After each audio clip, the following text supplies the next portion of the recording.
여러분 안녕히 주무셨습니까? 우리가 잠든 사이 어떤 일이 있었을까요? 굿모닝 글로벌과 함께 하시죠. 자, 지난 금요일 미국 시장은 3대 지수 모두 급격한 반등을 보였습니다. 다우지수가 나홀로 800포인트 이상 상승하면서 2020년 11월 이후 1년 3개월 만에 하루 상승폭으로는 최대 상승폭을 기록했습니다. 존슨앤존슨과 3M, 프록터앤갬블과 트래블러스 이런 기업들이 동반 4% 이상의 강세를 보이면서 다우지수의 상승을 이끌었고요. 도대체 본격적인 침공이 이루어졌는데 왜 시장이 오르는지에 대해서 월가의 여러 가지 분석들이 나오고 있습니다. 잠시 후 애프터마켓에서 정리해드리도록 하겠고요. 자, 우크라이나 러시아와 관련해서도 주말 사이에 업데이트된 소식이 여러 가지 있었습니다. 우크라이나와 러시아가 벨라루스에서 협상을 위한 회담을 하기로 했다는 소식이 전해지고 있고요. 또 이런 가운데 푸틴 대통령은 핵 억제 군사력의 경계태세 명령을 내렸다는 소식도 있었습니다. 또 유럽과 미국 등 여러 서방국들이 몇몇 러시아 은행들에 대해서 선택적으로 스위프트에서 배제하기로 했다는 소식도 있었는데 희망이 없는 것은 아닙니다만 어디로 튈지 모르는 상황이 이어지고 있는 가운데 미국 시장은 반등에 나서고 있는 겁니다. 자, 그렇다면 마감 분위기부터 한번 살펴보도록 하겠습니다. 전체린 앵커입니다. 네, 지난 금요일 뉴욕 증시 마감 상황 정리해드리겠습니다. 러시아의 우크라이나 침공에도 불구하고 이날은 3대 지수가 모두 급 반등세로 마감을 졌습니다. 상승의 이유를 크게 두 가지로 보고 있는데요. 첫째로 푸틴 대통령이 우크라이나와 협상을 위한 대표단을 파견할 준비가 돼 있다라고 밝혔다는 부분이 투심을 살려줬습니다. 그리고 두 번째가 바로 저가 매수세가 되겠습니다. 그동안 우크라이나 이슈로 시장이 많이 빠졌던 만큼 지금은 과매도 상태다 라고 판단한 투자자들이 쌀 때 사자라는 심리로 시장에 뛰어들었다는 해석이 되겠습니다. 이 두 가지 요인에 힘입어서 다우지수는 25일 하루 동안 전일 종가 대비 830포인트 이상 뛰어오르면서 34,000포인트 선을 돌파해냈습니다. 1일 퍼포먼스 기준으로 봤을 때 2020년 11월 이후 최고의 하루를 이날 보냈습니다. 금요일 상승분까지 반영해서 다우지수는 이제 조정권에서 가까스로 탈출한 모습이고요. S&P 500 지수와 나스닥 지수는 여전히 조정권에 머물러 있습니다. 한편 금요일에는 연준이 주목하는 주요 인플레이션 데이터 PCE 가격 지수가 발표되기도 했습니다. 이 가격 데이터를 보시면 1월 근원 PCE 가격 지수는 전년 동기 대비 5.2% 상승하면서 예상치였던 5.1%를 상회하는 수준이었고요. 또 1983년 4월 이래 39년 만에 최대 상승폭을 기록했습니다. 변동성이 큰 식품과 에너지를 포함하고 봤을 때에는 6.1% 상승으로 정확히 40년 만에 가장 높은 상승률을 기록했습니다. 이로써 인플레이션을 잡기 위한 이 공격적 긴축의 필요성이 더 강화됐다고 해석을 해볼 수 있겠습니다. 이날 장에서 부각됐던 몇 가지 특징주들 확인해 보겠습니다. 첫 번째로 수공예품 마켓플레이스인 엣시를 보겠는데요. 이날 S&P 500 상승률 상위 종목에 이름을 올렸습니다. 애널리스트 예상치를 웃도는 강한 분기 실적을 공개했습니다. 보통은 지나간 실적이 잘 나오더라도 가이던스가 약하면 주가도 하락세를 보이기 마련인데 엣시의 경우에는 매출 가이던스를 낮게 제시했음에도 불구하고 4분기 실적으로 주목이 더 쏠리면서 이날장에서 16.2% 급등 마감을 졌습니다. 그 다음으로는 풋라커 확인해 보겠습니다. 나이키가 자사의 제품에 대한 직접 판매 비중을 넓히면서 풋라커의 주요 매출처인 나이키 제품의 판매량이 적어질 거다라는 예상이 나오고요. 그러다 보니까 올해 매출이 감소할 거라는 사측의 발언이 전해졌습니다. 이 부분에 주목을 하면서 풋라커의 주가는 이날장에서 30% 가까운 하락세를 기록했습니다. 다음으로 대체육 기업인 비욘드미트도 보겠습니다. 실적 실망감에 따라서 9% 넘는 하락세를 기록했는데요. 이 주당 순손실이 전망치 71센트보다 한 70%가량 높은 1.27달러로 발표가 됐습니다. 최근 비욘드미트의 성장세가 둔화하고 있다라는 분석이 나오고 있는데 이 성장 둔화의 원인에 대한 여러 가지 설명들을 사측에서는 이날 내놨습니다. 일단 매출이 잘 나는 가공식품 쪽보다 레스토랑 사업으로 포커스를 옮기고 있다. 이것이 주된 원인이라는 분석이고요. 더불어 펩시코와 조인트벤처 설립을 통해 함께 제작하는 육포가 곧 런칭될 예정인데 생산 과정에 들어가는 비용이 만만치 않다라는 CFO의 발언이 전해지기도 했습니다. 자, 그러면서 비욘드미트의 주가는 9.2% 급락 마감을 졌고요. 최근에 실적 결과에 따라서 주가가 상당히 민감하게 움직이는 그런 시장의 특징이 나타나고 있습니다. 금요일장에서도 정확히 그런 흐름이 나타났다고 볼 수 있겠습니다. 자, 이제 이번 주는 어떤 시장 흐름이 전개되게 될까요? 증시 일정 체크를 해보면서 예상해 보겠습니다. 이번 주 예정되어 있는 주요 이벤트로는 파월 의장의 상하원 반기 증언, 그리고 경제 지표로는 2월 고용보고서 데이터가 예정되어 있습니다. 러시아의 공격 이후에 파월 의장이 가지는 첫 공식 석상인 만큼 그 내용에 관심이 쏠리고 있는데요. 지정학적 위기를 파월 의장이 얼마나 강조할지가 주된 변수가 되겠습니다. 지정학적 위기를 우선순위로 두고 불확실성이 증가한 점을 강조하면서 보다 신중한 태도를 보이게 될지, 아니면 지정학적 위기가 있지만 그래도 유가 급등에 따른 물가 상승 우려로 공격적인 긴축이 필요하다라는 부분을 강조하게 될지를 주목해 보셔야겠습니다. 더불어 고용보고서를 통해서 이 고용이 악화되지 않았다라는 점이 증명이 된다면 3월 금리 인상은 순탄할 것으로 보이고요. 만약 고용이 예상치를 크게 넘어선다면 인상폭 확대 가능성도 커질 수 있겠습니다. 이런 다양한 변수와 우크라이나 사태를 주시하면서 이번 주도 변동성이 큰 한 주가 예상되고 있습니다. 한 주간의 증시 일정까지 정리해드렸습니다.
자, 지난 금요일과 주말 사이에 어떤 일들이 있었는지 살펴보도록 하겠습니다. 애프터마켓 시간이고요. 신한금융투자 WM리서치부 최진석 팀장 함께하겠습니다.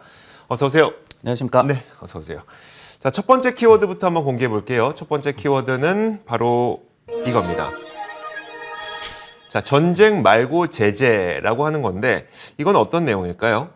네, 러시아가 이제 우크라이나를 침공을 해서 사실상 뭐 전쟁이 지금 벌어지고 있죠. 네. 그럼에도 불구하고 미국 증시가 이틀 연속으로 큰 폭으로 좀 반등을 했습니다. 이것을 두고 이제 투자자들이 전쟁이 일어나느냐 마느냐에 신경을 썼던 것이 아니라 결국은 대러시아 경제 제재의 수위에 신경 썼다라는 그런 분석을 가져와 봤습니다. RBC라는 기관에서 이 같은 주장을 했는데요. 대러시아 제재가 예상보다 약하다라는 인식이 증시의 반등 이유라고 분석을 했습니다. 그러면서 전면 침공이라는 악재가 증시에 이제 다 반영이 돼서 반등을 시작했다라는 데는 자신들은 동의할 수 없다라고 또 얘기를 했습니다. 이 기관의 주장은 이 러시아와 우크라이나의 갈등이 헤드라인을 장식하기 시작했을 때, 그리고 푸틴 러시아 대통령이 연설을 시작했을 때는 시장이 좀 잠잠하다가 제재가 발표된 이후에 이 시장이 본격적으로 반등을 시작했다라는 그 논리에 좀 근거를 했는데요. 실제로 전문가들은 서방의 이 즉각적인 러시아의 국제은행 간 통신협회 스위프트 퇴출이라든지 아니면 에너지 수출 제재 등을 우려를 했었는데 이 같은 조치가 없었다는 것도 초반에 이렇게 증시가 반등하는 그런 원인으로 분석을 했습니다. 그러니까요. 아무래도 이제 본격적인 침공이 일어났는데 오히려 시장은 반등하니까 좀 의아한 분들도 있을 거고, 아니면 이런 걸 미리 예상했던 미국의 전문가도 있어서 과연 이게 어떻게 된 현상인지 궁금했었는데, 일단 월가에서 나오는 이야기들을 들어보니까 제재 수위가 생각했던 것만큼 그렇게 심한 건 아니고, 또 전쟁으로, 그러니까 전면전으로 치닫는 걸로 보이기에는 좀 더 어려운 것 같고, 이런 것들이 시장의 반등을 이끌었다 이렇게 보시면 될 것 같고요.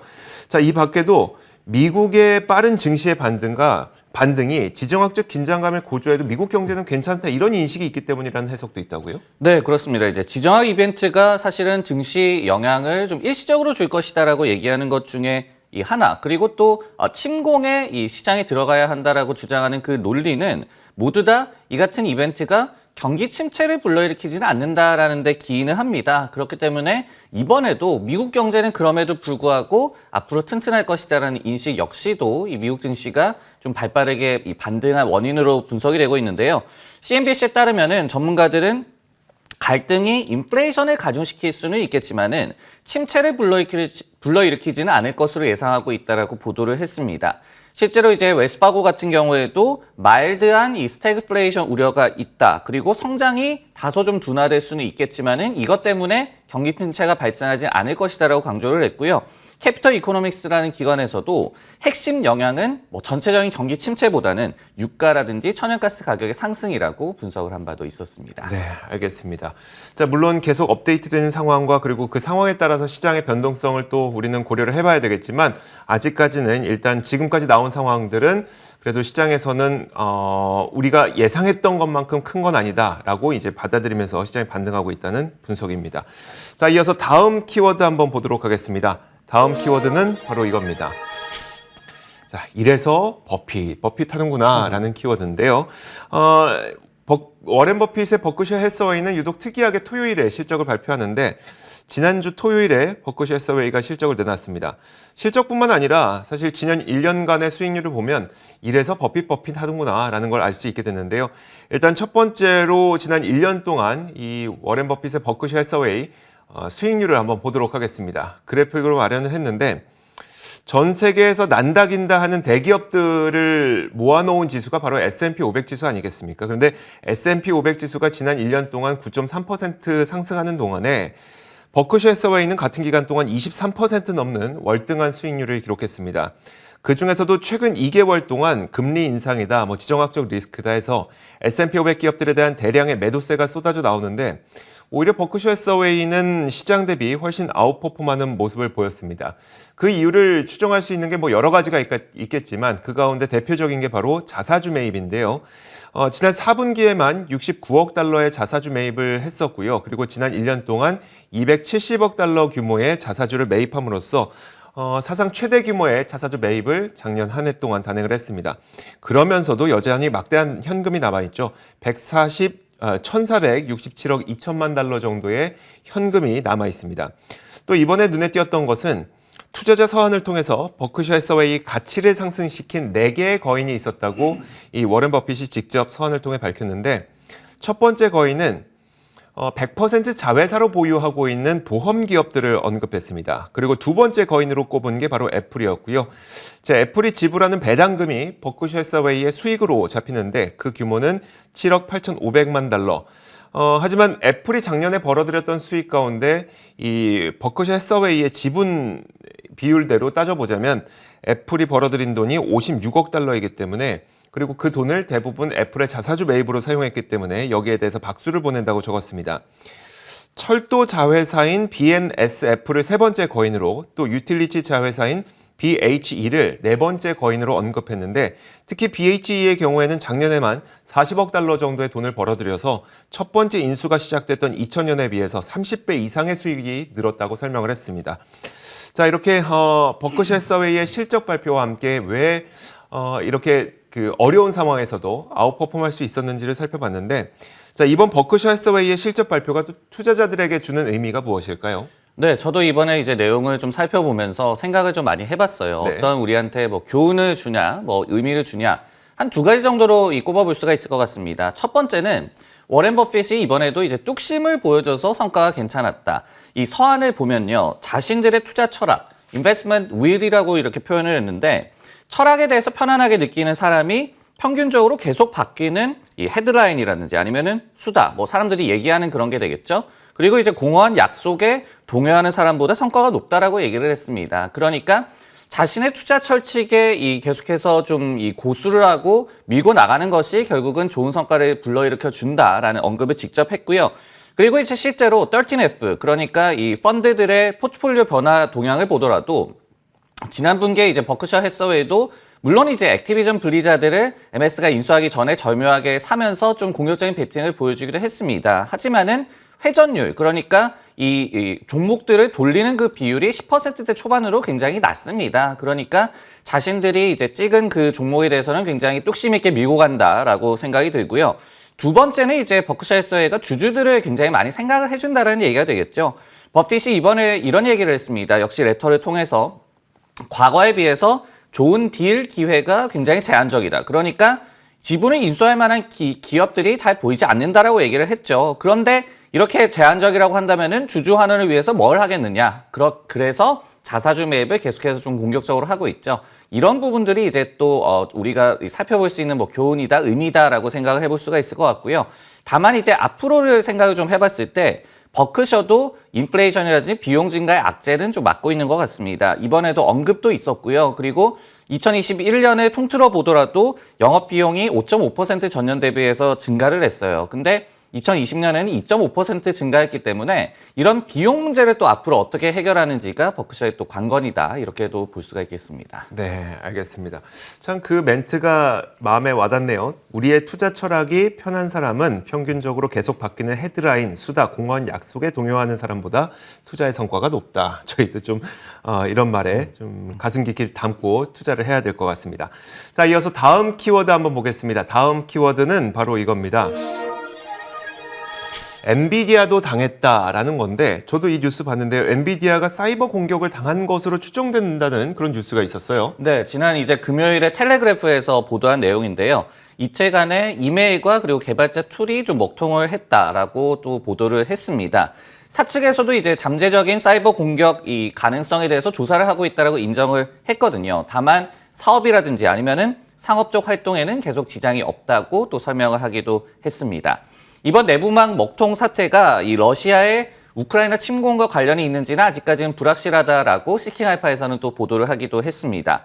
다만 이제 미국을 포함한, 그러니까 미국에 있는 그런 기업들을 포함해서 글로벌 기업들은 이번에 러시아의 우크라이나 침공과 함께 사이버 공격에 좀 대비하라라는 경고를 많이 받았었는데요. 미국 정부에서도 기업들이 대비를 하라라고 미리 또 경고를 한 바도 있었습니다.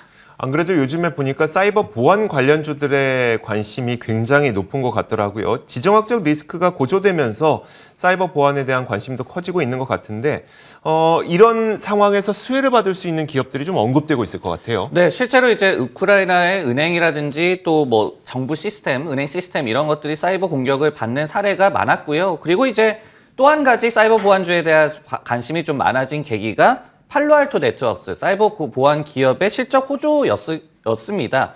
참고로 이 기업이 이제 점유율이 약 한 19%로 시스코를 제치고 1위거든요. 그러다 보니까 대장주가 실적을 잘 발표를 했기 때문에 업황에 대한 또 긍정적인 기대감이 좀 올라오고 있는 것 같고요.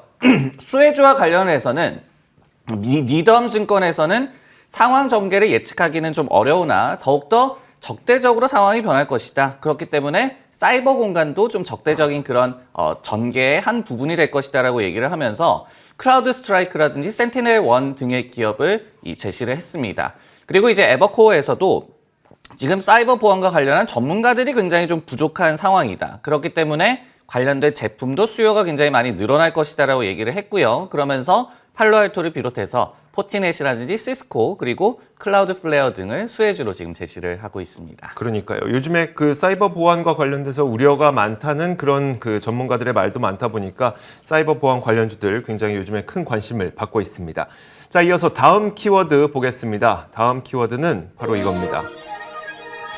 바닥 확인이라는 키워드인데 사실 시장 바닥을 예측하거나 단언하는 건 굉장히 위험하기도 하고 어려운 일입니다. 하지만 코로나 팬데믹의 바닥을 잘 맞췄던 탐 리는 이번에 시장 바닥이 나온 것 같다고 분석을 했습니다. 자, 펀드 스트레스 텀 리는 본격적인 침공이 시작되면서 투자자들이 매수에 들어가기 시작했고 시장은 바닥을 확인한 것으로 보인다고 설명을 했습니다. 그러면서 지난 목요일부터 시작된 놀라울 만한 주식시장의 반등과 또 변동성 지수의 급격한 하락은 시장의 고통이 끝날 수 있다는 신호로 보인다고 덧붙였는데요. 러시아의 우크라이나 침공이 본격화되기 전부터 침공이 시작되는 시점이 바닥이 될 수 있다고 이 톰리는 전망한 바가 있었습니다. 그냥 느낌대로 그렇게 전망을 했던 건 아니고 펀드 스트레시 베트남 전쟁과 걸프 전쟁, 아프가니스탄 전쟁과 이라크 전쟁 등 5차례의 전쟁을 그리고 그 당시의 주식시장을 분석해 보니까 5번 중에 5번 모두 침공 직전에 시장이 바닥을 쳤다는 현상을 발견했고 이를 근거로 이번에도 본격 침공이 발생할 경우 오히려 그 시점이 바닥일 수 있다는 전망을 했던 것으로 보입니다. 자, 일단 지금까지 상황으로 보면은 그의 전망이 잘 맞아떨어지고 있는 것으로 보이긴 하는데 톰리는 이번에도 침공에 매수하는 현상이 나타난 것 같다고 설명했습니다. 그러면서 그는 공격하는 자의 주가는 하락하기 마련인데 지난 목요일 러시아의 주가가 38% 이상 급락했고 2014년 크림반도 사태와 일치한다면서 목요일에 러시아 주가 지수가 급락한 것, 거기다가 미국이 러시아의 경제를 제재하고 있는 것, 이런 걸 봤을 때 러시아 경제를 약화시킬 것이고 이것이 바로 투자자들로 하여금 매수하도록 만든 것으로 보인다. 이렇게 분석을 했습니다. 자, 시장 바닥을 논하는 건 참 어렵고 위험한 거긴 한데 그래도 이제 참가자들은 과연 바닥이 어디이냐 굉장히 궁금할 것 같거든요. 월가의 시각은 어떨까요? 네, 앞서서도 뭐 말씀을 드렸지만은 지정 리스크가 이제 완전한 증시의 약세장을 야기를 한다. 그 시나리오는 우리가 역사적인 데이터를 보더라도 경기 침체가 왔느냐 아니냐 이거에 따라서 좀 갈립니다. 근데 이번에 뭐 경제 제재 수위도 일단은 지금까지는 뭐 그렇게 심하지는 않은 것 같고 그러다 보니까 글로벌 경제로 뭐 침체를 일으킬 만한 가능성은 좀 낮다라고 점쳐지는 것이 이렇게 뭐 바닥을 좀 확인했다 그리고 증시가 반등하고 있다라고 얘기를 하는 그런 근거로 좀 작용을 하고 있는 것 같은데요. 다만 이제 안심은 금물이죠. 지금 서방 국가들이 러시아에 대해서 제재 수위도 계속해서 좀 높이려는 그런 움직임들이 보도를 통해서 좀 나오고 있고 그리고 이제 무엇보다도 미 연준의 금리 인상 사이클이 도래하고 그리고 지정학 리스크에도 이른바 연준 풋, 그러니까 연준이 시장을 구원하기 위해서 뭐 등판을 하는 이런 일도 없을 것이다라고 전문가들은 꾸준하게 좀 얘기를 하고 있습니다.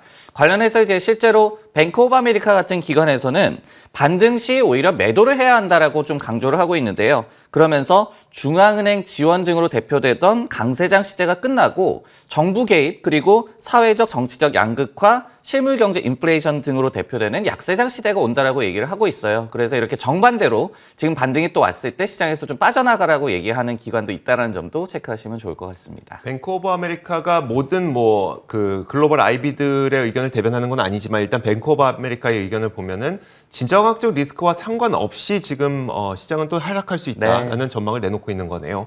알겠습니다. 자, 이렇게 지난 밤 사이 그리고 저희가 금요일장에 어떤 일들이 있었는지 애프터마켓을 통해서 살펴봤습니다. 신한금융투자 WM 리서치부 최진석 팀장과 함께했습니다. 고맙습니다.